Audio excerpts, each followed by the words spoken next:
Namaskar, Dr. J K Tiwari here on the platform of the English Lyceum. In today's session, in today's video, I am going to talk about feminism, history of feminism and feminist criticism. As you know that the topic is very wide, it cannot be summed up in a single video. So I have divided it into two videos for your sake, for the convenience of the students. In today's video, I will discuss half of the history, and in the next video I will complete the history of feminism. Right, first question is, what is feminism and why is there a term called feminism? Is it anti-masculine? It is anti-masculine or it is pro-woman? What is feminism? Feminism है क्या basically? This is the question. Much discussed, much debated and much controversial topic. And starting from the beginning, when women started to ask for their rights, a movement came into existence, and that movement is called feminism. It is a political movement, it is an aesthetic movement, it is a cultural movement, it is a movement for equal rights.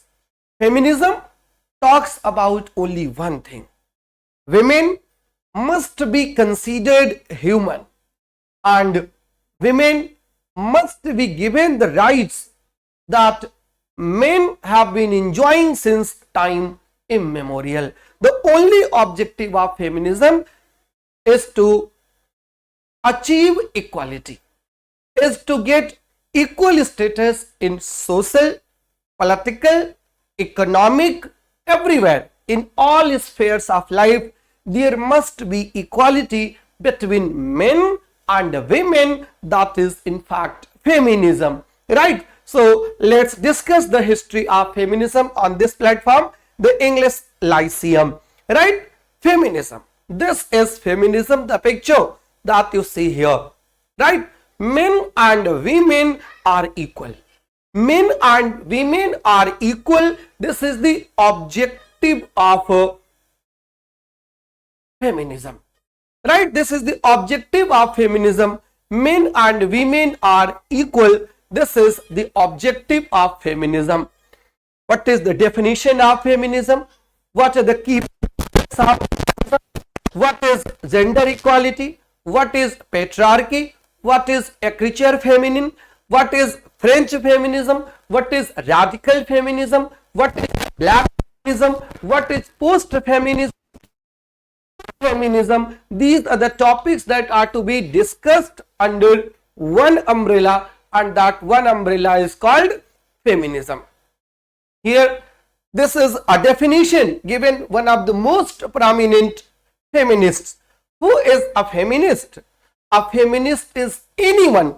Anybody can be a feminist irrespective of gender, male or female, who recognizes the equality and full humanity of women and men. First thing, equality, and second thing, full humanity of women and men, means there is no difference between men and women. And to identify this point, to acknowledge this point, there is no difference between men and women. They are human, they are equal. This is entire feminism, and those who believe in these precepts, in these concepts, they are called feminist. This definition was given by Gloria Steinem, right? Gloria Steinem's definition was this: feminism is the struggle against sexist oppression. Feminism is the struggle against sexist oppression, against patriarchy, against the discrimination based on sex. Its main aim is not to benefit solely any specific group of women, any particular race or class of women. It doesn't benefit any particular class of women, any particular community of women, any particular society of women, but in fact it is a struggle against sexist oppression. Had there been no oppression, had there been no exploitation on the name of gender. There had been no feminism at all. This was the statement made by Black Bell Hooks, right? In feminist theory, Bell Hooks is a black feminist. Black feminist is also a type of feminist. I will discuss black feminism and the difference between white feminism and black feminism in the later portion of the class. What is the historical background of this entire movement? Generally, it is said that there are three waves of feminism, three waves of feminist movement. First wave feminism, that started when Queen Victoria came to the throne. That started when women were working with men, but they were working more hours. They were getting less money. Point number one.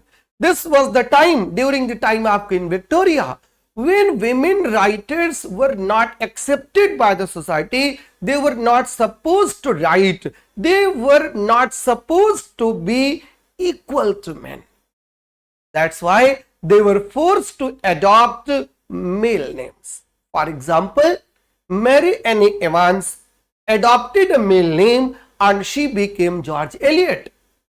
Bronte sisters, Emily Bronte adopted a male name and she became Elizabeth. Charlotte Bronte adopted a male name and she became Currer Bell. Acton Bronte adopted a male, Annie Bronte adopted a male name and she became Acton Bell. Why did they do so? So that they could get the audience. And you must be knowing the story of Jane Austen's publication. She started writing in her 20s, but she couldn't get the publisher. Her novels were rejected. And when her novels appeared in 1811, from 1811, there was no name of the writer on the cover page. That is the first wave feminism, starting from 1830 to 1920 till the end of the First World War. And this movement was preoccupied by suffragette movement and women's right to vote. Women were not allowed to exercise right to vote. Only it was male, only masculine, only half of the population was allowed to participate in democracy. How absurd this is. How can you decide? How can you make a government excluding half of the population? But it was being done. And so the first wave feminism came into being, came into existence in 1830, or you could say after 1830, after the arrival of Queen Victoria to the throne. Though Queen Victoria was a woman, but she could not bring women into equality. Then you have the second wave feminism. Second wave feminism started in 1960s, and its main focus was on reproductive rights, workplace equality, and challenging gender norms. When Simone de Beauvoir declared that one is not born a woman, but she is made woman. Woman bana di jati hai. Right? There is much difference between sex and gender. Sex is a biological phenomenon, while gender is totally social phenomenon. A person is womanized. A person is feminized. He is not feminine by birth, but he is put into a formula, and when that person comes out, he becomes he or she becomes she. This is mechanism of patriarchy that forces someone to be a woman. This was the radical feminism, radical opinion of Simone de Beauvoir, who was an existentialist and who is known for her groundbreaking work, Second Sex, that she wrote in French. Later it was translated into English. And then you have the third wave feminism that started in after 1980s, and there are various types of feminism in the third wave feminism.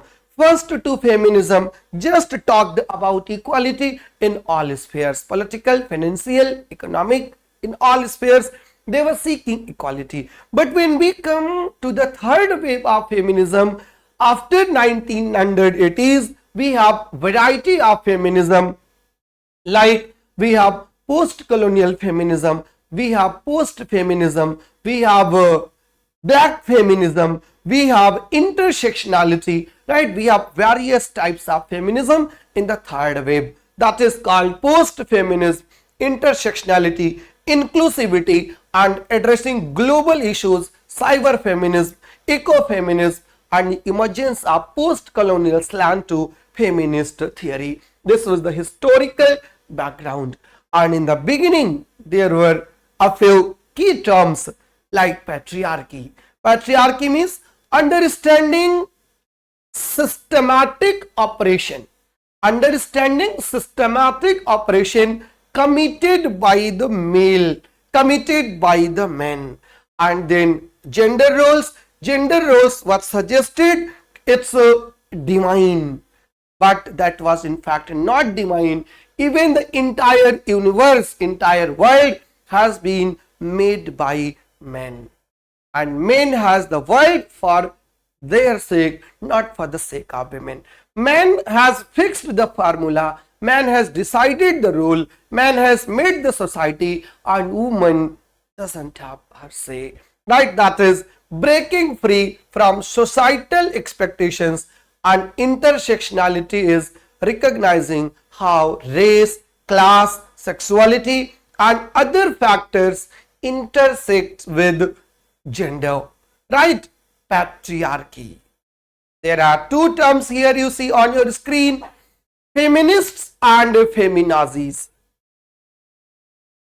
There are a few feminists who work for the welfare of women, who talks about equality, who talks about equal rights for women. They are feminists. And in our society there are some feminazis. Feminazis are who are, they degrade them, right? Feminists stand with them and feminazis degrade them. And the main objective of feminism is to get rid of feminazis and to be in the world of feminists, to be in the world of equality. Alright, I hope everything is very much clear to you. And then this is a revolution, patriarchy. Out of my courtroom, out of my bedroom, out of my wardrobe. What does it mean? Out of my bedroom means women must have the liberty to choose their dress. What should they wear? They decide. They must decide. They should decide. It is not the right of men to decide the wearings of women. Out of bedroom, it is women who have to decide whether to be with her husband or whether to be with someone else, whether to be the mother of a child or not to be mother. Right? Out of courtroom, there must be separate laws for women. Right? Laws have been made by men, and now those laws are not accepted in the feminist world. That is the total abolition of patriarchy. Out of my bedroom, out of my courtroom, and out of my wardrobe. There should be no interference of male in the life of a woman. That is complete objective of feminism. Alright. Here there are three quotations on your screen. First one is given by Hillary Clinton. Once she was the presidential candidate of USA. Let's keep telling the world over and over again that yes, women's rights are human rights. Women's rights are human rights and human rights are women rights. Just see the definition. Let's keep telling the world over and over again that yes, women's rights are human rights and human rights are women's rights once and for all. This was the comment of Hillary Clinton and this is the complete feminism. Right? Human rights are women's right and women are made for human rights. Human rights doesn't mean the rights of men only, right? Rights of men only. And then you have here two more feminists. Lucy Brayley. I would like every man who doesn't call himself a feminist to explain to the women in his life why he doesn't believe in equality for women.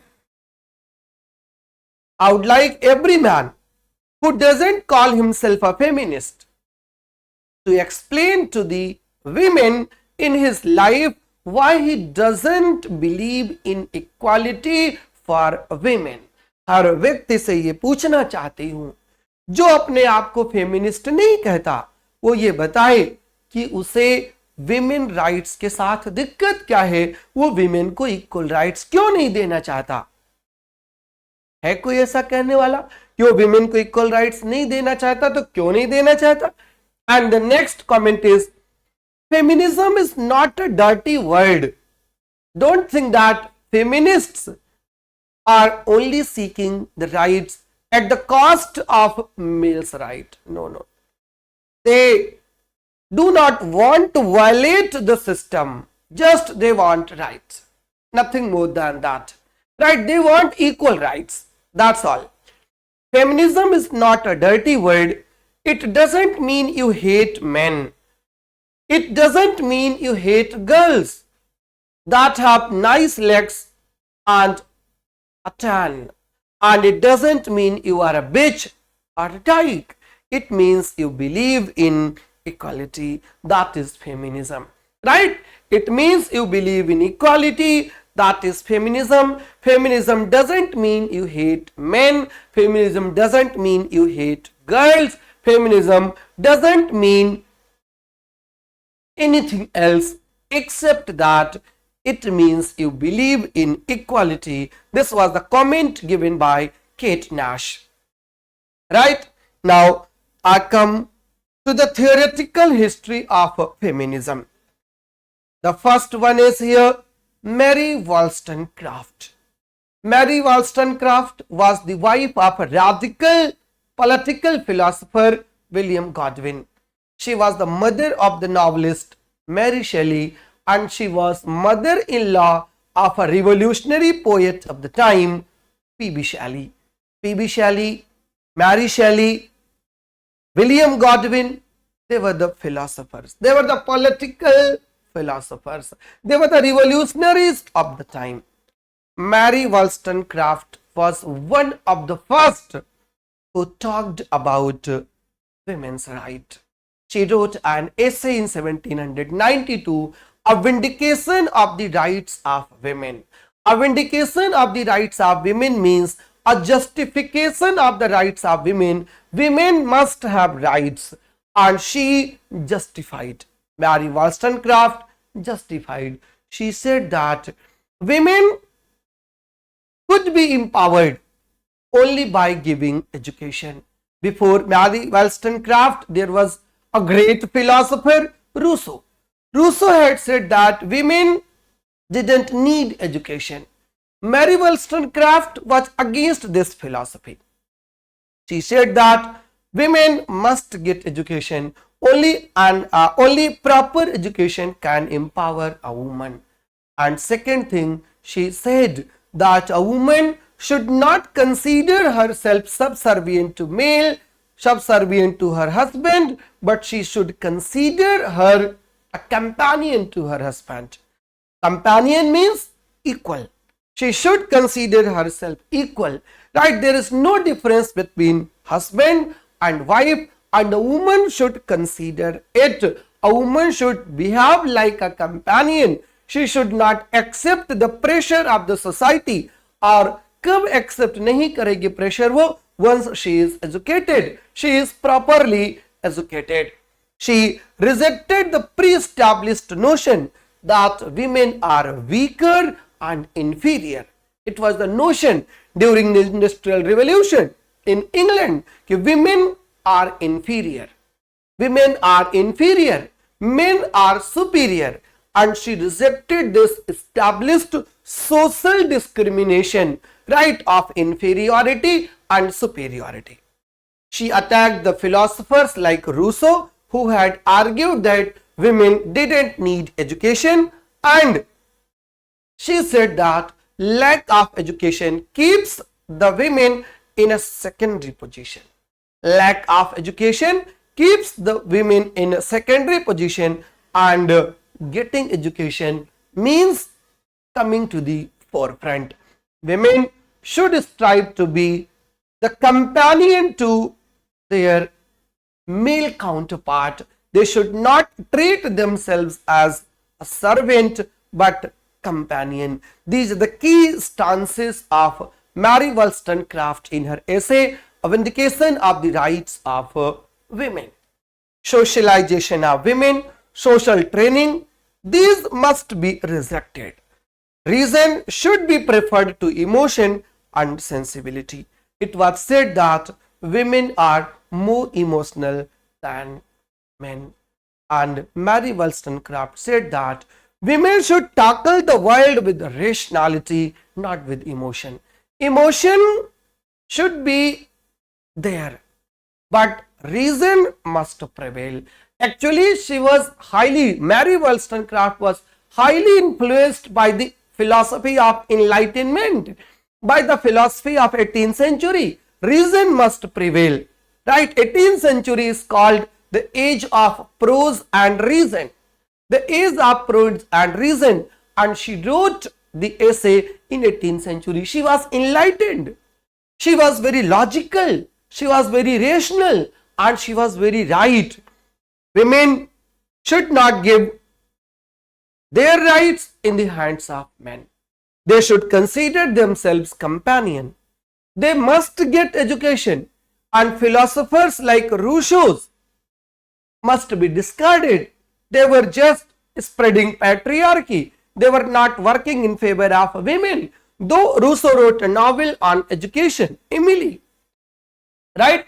She discarded the pre-established values, the pre-established patriarchal and social values that women are weaker, women are inferior, and she said that women should not accept this fact that they are inferior. They must be equal, and they should explicitly claim it that they are equal, they are not inferior, right? Total emphasis is on rationality, not emotion. Emphasis is on education. Emphasis is on discarding the so-called pre-established social values, right? So this was the philosophy. These were the points given by Mary Wollstonecraft in her essay.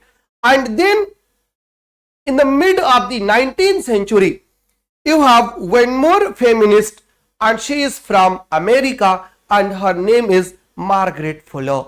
She wrote Women in the 19th Century. The book appeared in 1845.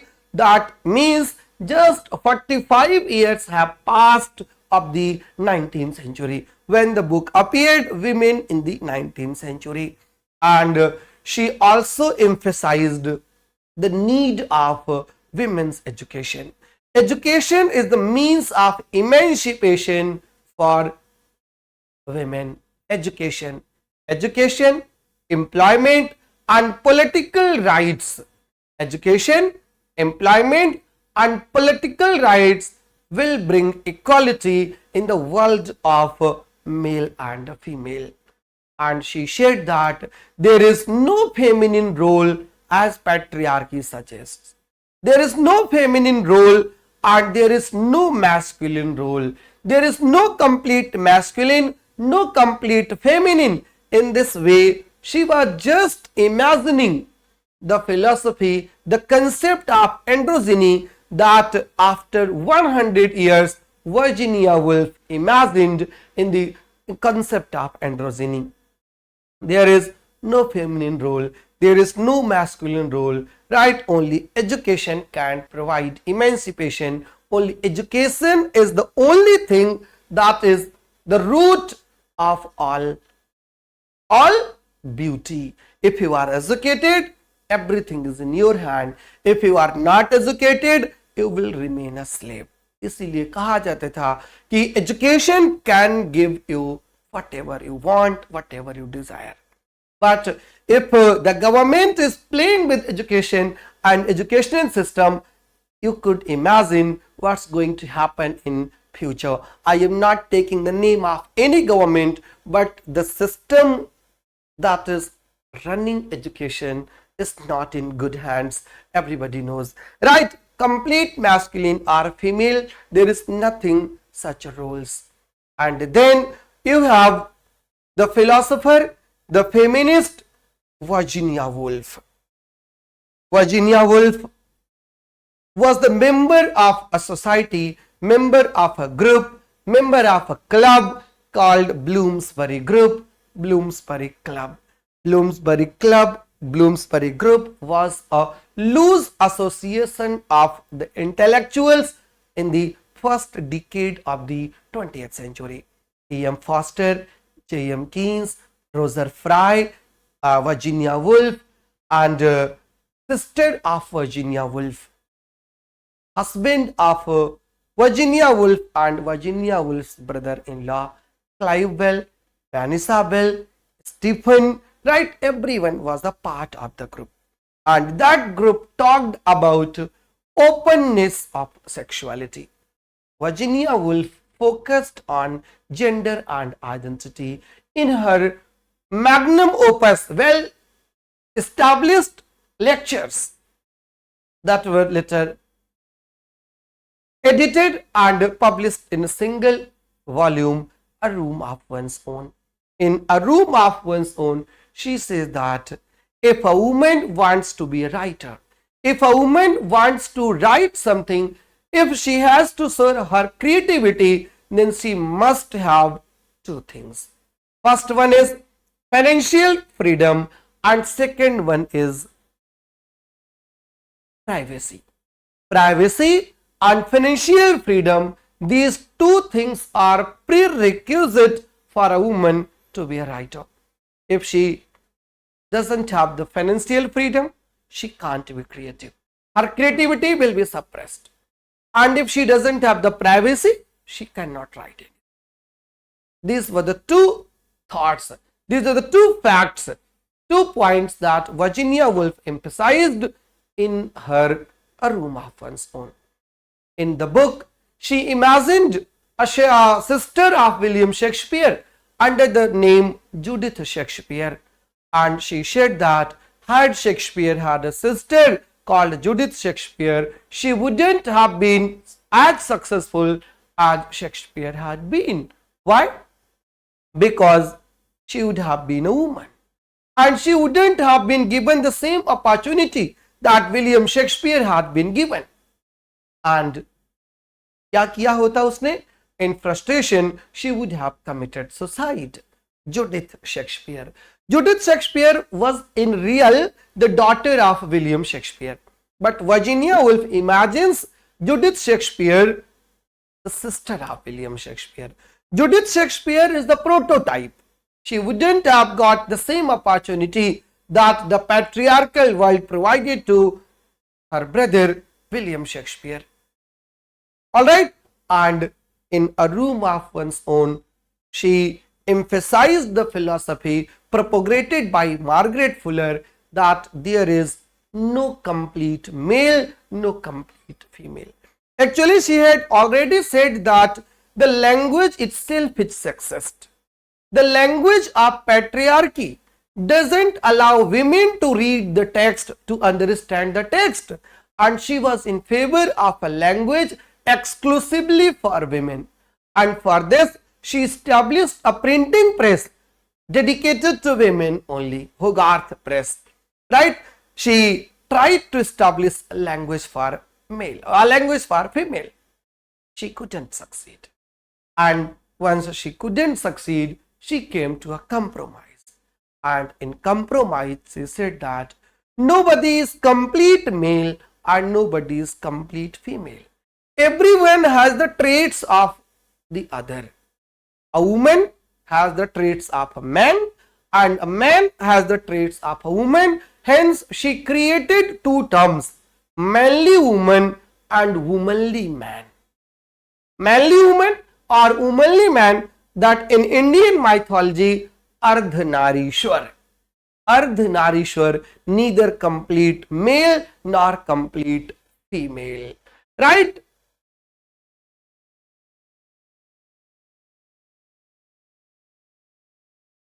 This is the concept. Man womanly and woman manly. She gave the concept of androgyny with her opinion.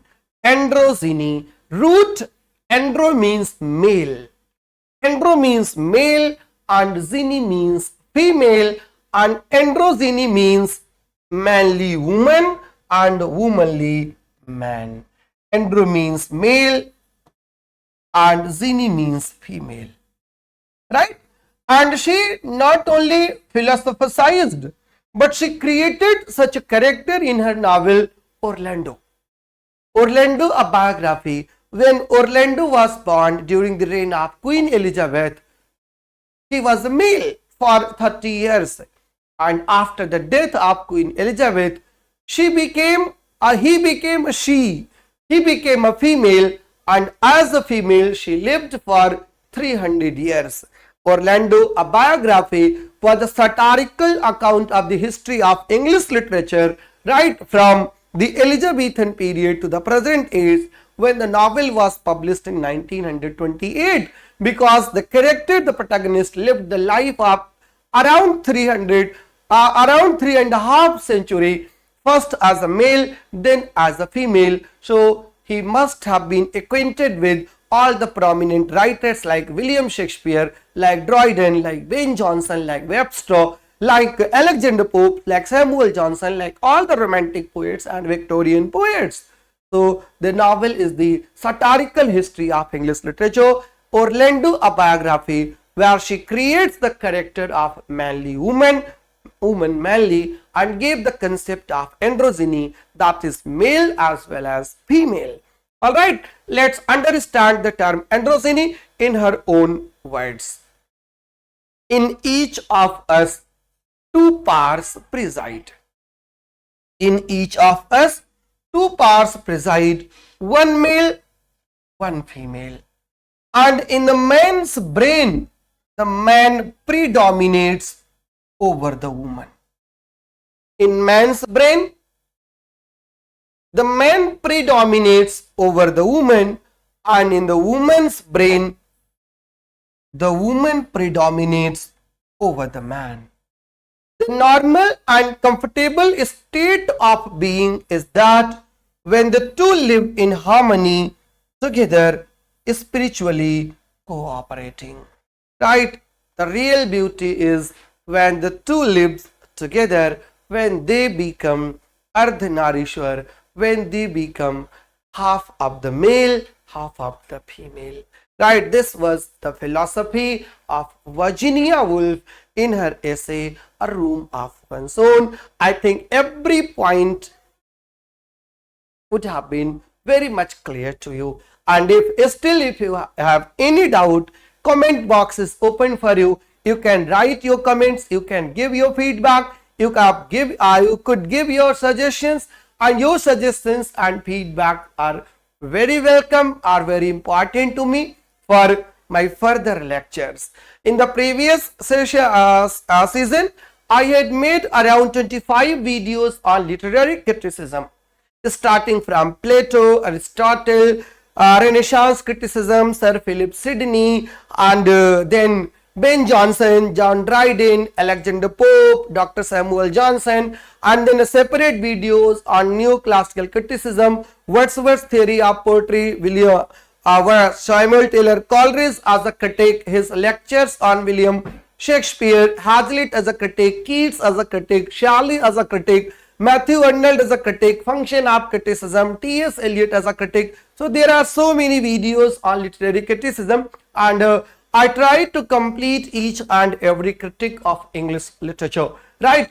And then this season I'll be giving the videos on literary theory, and this is supposedly the first video on feminism, and this is merely the beginning. I'll be providing you several videos consistently, and I will complete entire literary theory, whether it is feminism, post-colonialism, Marxism, deconstruction, structuralism, post-structuralism, reader response theory, reception theory, eco-criticism, structuralism, formalism, Russian formalism, Prague linguistic circle, new Aristotelian, right? I will be covering all these points in the consistent videos. So it is my advice, if you are seriously preparing for UGC NET examination that is to be conducted in the next session in December, so these videos are going to be very fruitful to you if you are serious student,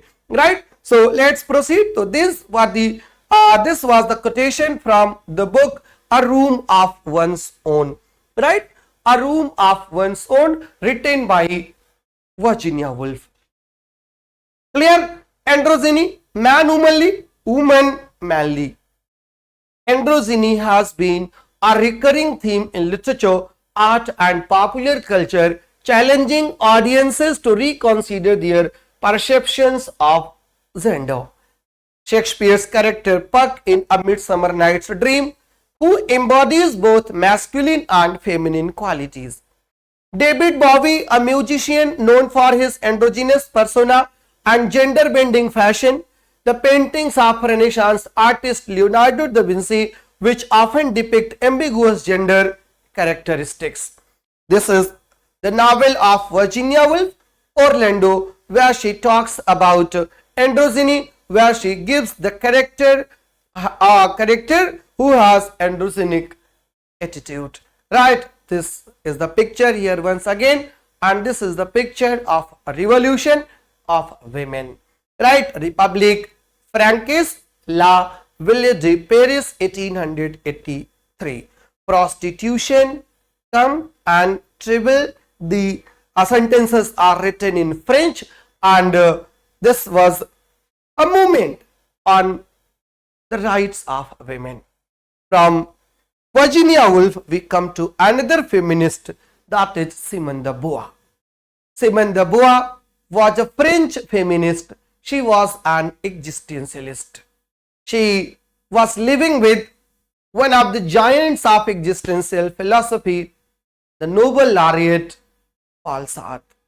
Paul Sartre, जिनके साथ वो रहती थी. She is best known for her groundbreaking work, The Second Sex, that appeared in 1949 in French, and it was translated in 1984 in English, and her contributions to existential philosophy, right? Existentialist philosophy, Simone de Beauvoir. Simone de Beauvoir was a very hard learner. She had read a lot of classical texts, and when she started the text, she gave two quotations. One quotation was from the Greek philosopher, Greek mathematician Pythagoras. And what was the opinion of Pythagoras? She quoted on the front page of the book. What was the comment? There is a good principle that created order, light, and man. There is a good principle that created order, light, and man, and there is a bad principle that created chaos, darkness, and women. Good principle and bad principle. Good principle created rationality. Good principle created order, light, and man. Man was the product of good principle. And then he said that there is a bad principle, and bad principle created chaos, the opposite of order.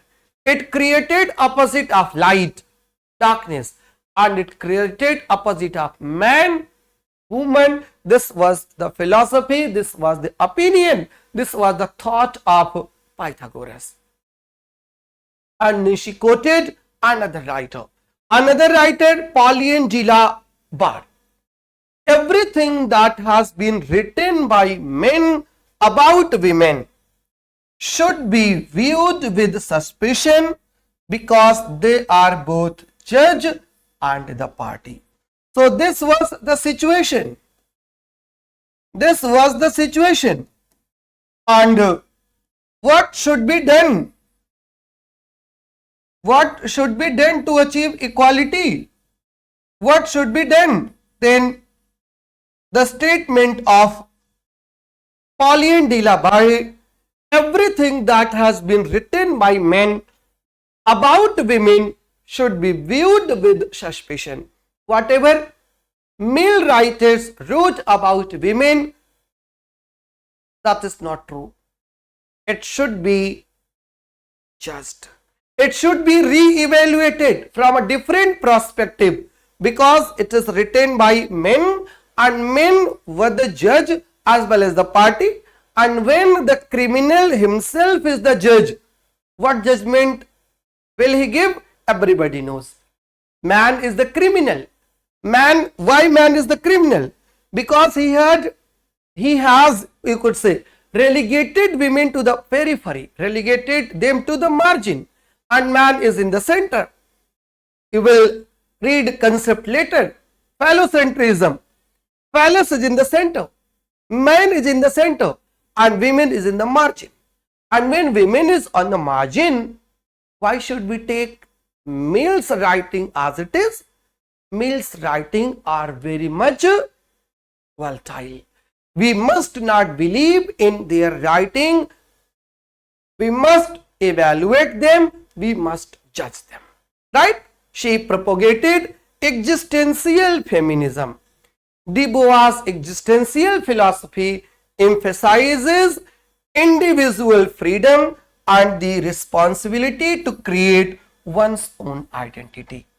Everybody is responsible to create one's own identity. Identity cannot be imposed. Identity cannot be imposed. You have to create your own identity and you have to believe in your own creation. That is existentialism.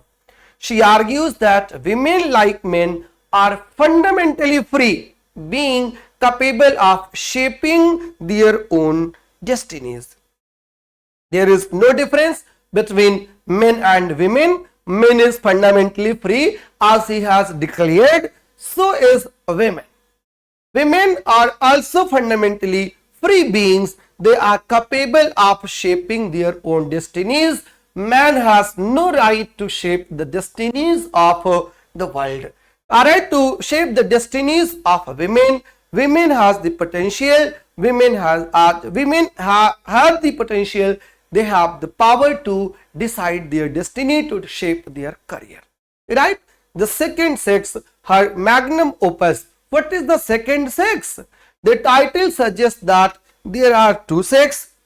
First sex is of men and second is of women. Women is always second. Why? Why women is second? Women should come to the first, second, because she is thought to be inferior. She is thought to be inferior. She is thought to be weaker. She is thought to be a servant of men. That's why she is the second sex. She is not the first sex. She is said to be the fair sex.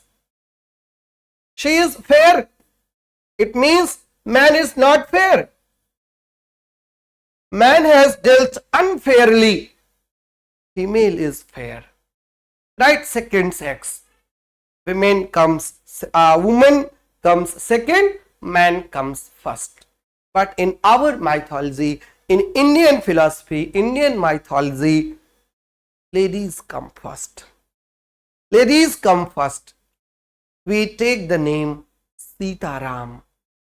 We take the name Radhe Shyam. We take the name Uma Shankar. right? Uma Shankar, Sitaram, Radhe Shyam, Gauri Shankar, ये सब अर्धनारीश्वर के example हैं। दोनों इकट्ठा कर दिया गया है, ये हमारी माइथोलॉजी है। And in our mythology women is, जो वुमेन है वो हमेशा क्या मानी जाती है? लक्ष्मी। इसीलिए जब हम किसी का नाम लिखते हैं तो लिखते हैं क्या? Shri Dharmendra, Shri Janmejay. Shri means Lakshmi. Lakshmi comes first, followed by male counterpart. But there in European philosophy, in European culture, woman is the second one and man is the first one.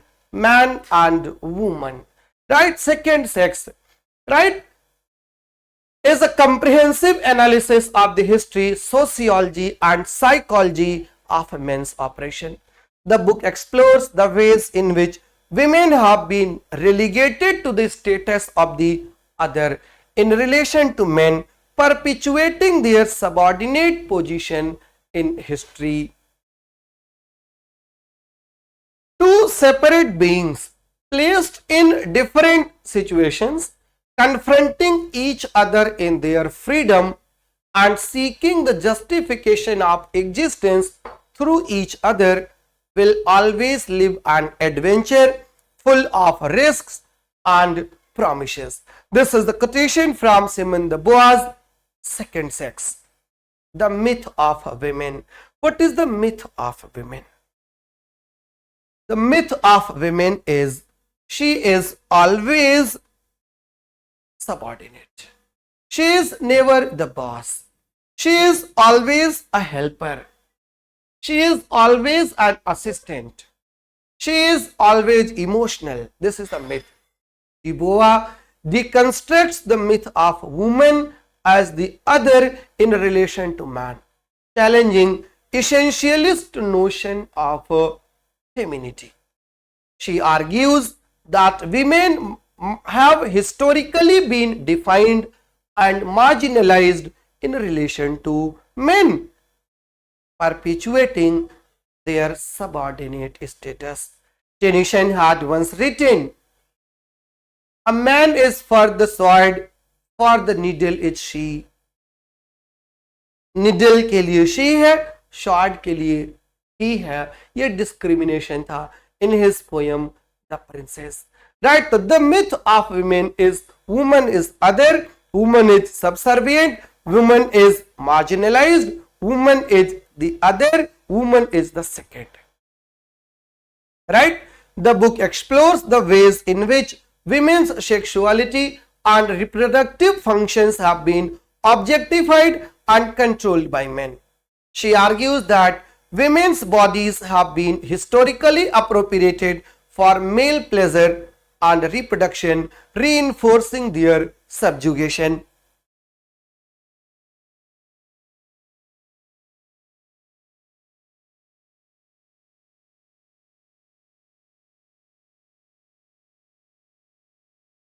Women's bodies are the battleground, and the battle of feminism is fought on that ground, and finally male is supposed to be the winner. Rights are given. Our constitution has given equal rights, but how much it is practiced in our households, in our homes, everybody knows. There is no comment on it. De Beauvoir examines how women are socialized from a young age to conform to gender norms and expectations. She critiques the ways in which women's identities are constructed within patriarchal systems that limit their autonomy and agency.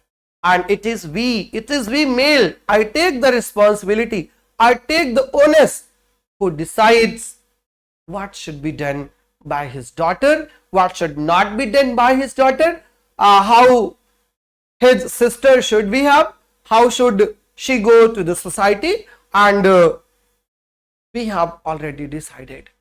But there is no restriction for my son, there is no restriction for my brother. He can go anywhere, he can talk to anyone, he can stay anywhere, and he can come at any time. But our girls, our sisters are not allowed to come late night. They are not allowed to go late night. It happens at least in our society where I live. I am not talking about the metropolitan society, and I am not talking about the ultra nuclear families, right, where extreme liberation, extreme liberty is available.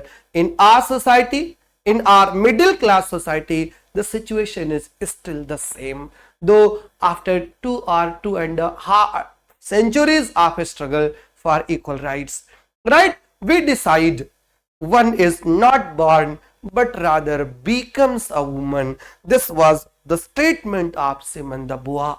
One is not born but rather becomes a woman. He is, person is converted into a woman. One is not born a woman but converted into a woman. Who converts? Our society, our conventions, our dogmas. Our society converts a person into a woman. She is not born. She differentiates between sex and gender, saying that sex is biological and gender is a social construct, and gender is dangerous, not sex. There must be two sexes, male and female, but there must not be two genders, masculine and feminine. Masculinity should be discarded, must be discarded at any cost, and the demolition of patriarchy is the first step to achieve the equality, right? First step to achieve the equality, right? She was living in the 20th century and she was an existentialist, and she was writing when post-structuralism was on its peak. So she divided men and women on the patterns of linguistic patterns, you could say, right? Binary pattern. Subject is man, man is superior, other is woman, and woman is inferior. This was the difference between subject and other. Man is subject, woman is other. Man is superior, woman is inferior. This was the philosophy, this was the thought existing at the time of Simone de Beauvoir. There are two key ideas. The social construction of gender, where women accept their men-oriented roles. Women accept their men-oriented roles as women. Men decide the role and women accept the role created by men. And second, the necessity for women to take responsibility and choose for themselves. This is the status and this is to be achieved, right? This is the status. Women accept their men-oriented roles, and what should be done? The necessity for women to take responsibility and choose for themselves, right? This was the argument of Simone de Beauvoir. We are here and we have to go there. We have to go there. This is the objective. The necessity for women to take responsibility and choose for themselves, right? Choose for themselves. She has to decide her own role, right? When a woman starts behaving like a man, she is called Mardani. खूब लड़ी मर्दानी, वो तो झांसी वाली रानी थी. She was not a woman. She was. But she behaved, she fought like a man. And when she fought like a man, she is called Mardani. And when a boy becomes emotional. Tears fall down from his eyes. What do we say? क्या लड़कियों की तरह रो रहे हो? This is the society. This is the male orientation. लड़कियों की तरह रोना, it is femininity. पुरुषों की तरह लड़ना, it is masculinity. Right? This is the difference between masculinity and femininity. Later, Judith Butler in 1990s, she wrote a book, Gender Trouble, and in that book she said that gender is performance. Gender is performance. Our gender is fixed as we perform. That is also existentialist, right? Existentialism. So today, in today's class, we covered a short history of feminism. Starting from the beginning, we discussed Mary Wollstonecraft, Margaret Fuller, Virginia Woolf, and then Simone de Beauvoir. In my next video, I'll be talking on Helen Showalter. After Helen Showalter, Helen Cizou, French feminism, and then I'll come to black feminism and post feminism. Thank you so much for watching the video. Thank you so much for your attention. I hope you would have got a few points, and those points will definitely help you clear your examination. Wait for the next video. I'll come to you within a week. Thank you. Good luck. Bye bye. Take care. Jai Hind. Jai Bharat.